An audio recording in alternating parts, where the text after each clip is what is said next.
Innal hamdalillah wassalatu wassalamu ala nabiyyina Muhammadin wa ala alihi wa sahbihi ajma'in. Allah Subhanahu wa ta'ala berfirman di surat Al-Baqarah ayat 2. Dzalikal kitabu la raiba fihi hudan lil muttaqin. Itulah kitab Al-Qur'an yang tidak ada keraguan di dalamnya. Al-Quran adalah petunjuk bagi orang-orang yang bertakwa. Pada ayat ini Allah Subhanahu wa ta'ala menegaskan bahwa isi kandungan Al-Quran semuanya kebenaran. Tidak ada sedikit pun kesalahan dalam Al-Quran. Al-Quran juga merupakan pedoman bagi manusia sehingga manusia bisa menjadi manusia yang bertakwa. Salah satu cara supaya kita bisa meyakini atau membuktikan bahwa Al-Quran itu berisi kebenaran adalah dengan cara bertafakkur, memikirkan ciptaan Allah Subhanahu wa ta'ala yang ada di langit dan di bumi. Sebagai contoh, Allah Subhanahu wa ta'ala berfirman di surat Adz-Dzariyat ayat 47. Was-samaa'a banainaha bi'aidin wa inna lamusi'un.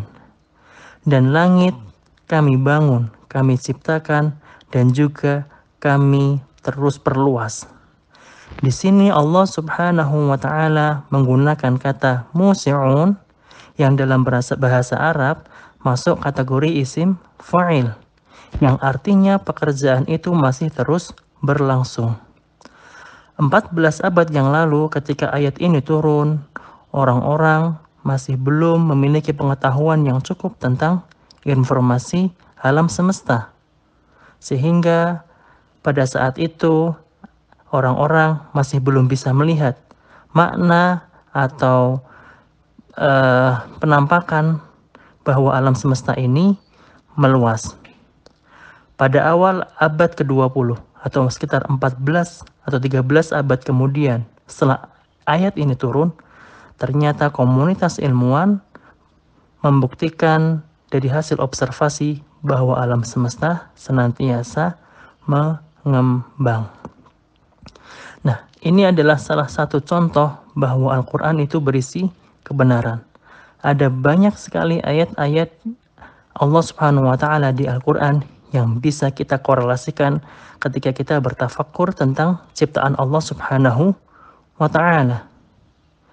Nah, ketika kita tahu bahwa satu contoh ini sudah benar, 14 abad yang lalu Allah Subhanahu wa ta'ala menginformasikan bahwa langit atau alam semesta itu mengembang, dan baru kemudian 14 abad kemudian orang-orang yakin dan bisa melihat bahwa alam semesta itu mengembang, maka informasi lain yang ada dalam Al-Quran seperti malaikat, iblis, surga, neraka, hari kebangkitan, dan yang lainnya itu juga benar.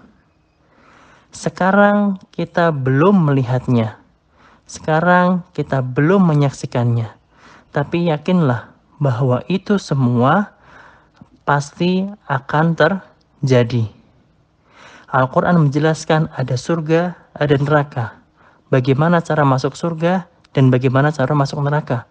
Al-Quran juga menjelaskan bahwa di sana ada utusan Allah Subhanahu wa ta'ala, yaitu Rasulullah sallallahu alaihi wasallam, Nabi Muhammad sallallahu alaihi wasallam, yang akan memandu kita supaya kita bisa masuk surga, dan seterusnya. Itu semua adalah kebenaran.